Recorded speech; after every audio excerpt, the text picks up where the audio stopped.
coding ডিকোডিংত আহি থকা কুৱেশ্যনৰ ভিতৰত কেতিয়াবা এনেকুৱা কথা হয় যে কিবা এটা ল্যাঙ্গুৱেজৰ এগেইনষ্টে কিবা এটা নাম্বাৰ দিয়া আছে যেনেকৈ ইয়াতে দেখিছা সকলোৱে 481 means sky is blue আৰু আমাক সুধিছে আমাক শেষৰটো লাইন আমি চাব লাগে আমাক কৈছে then what number is the code for sea আমাক কৈছে সাগৰৰ কাৰণে কি কোড কৰা হৈছে তো তোমালোকে চাব লাগে সাগৰ শব্দটো কোড আছে তো দেখিবা এইটো হৈছে সাগৰ sea is deep আৰু sea is deep মানে কি sea is deep মানে হৈছে 246 আছে না ইয়াতে 246 means সাগৰ কি হ'ব গভীৰ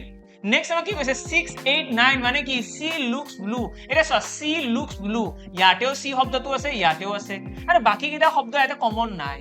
তো আমি নাম্বাৰটো কি চাব লাগিব নাম্বাৰ কেইটাটো আমি চাব লাগিব কিবা কমন আছে নে তো দেখিবা 6 নাম্বাৰটো ইয়াতেও আছে 6 নাম্বাৰটো ইয়াতেও আছে মানে সি শব্দটোৰ কাৰণে 6 নাম্বাৰটো কোড কৰা হৈছে জাস্ট আমি হেইটোৱে চাব লগা আছিল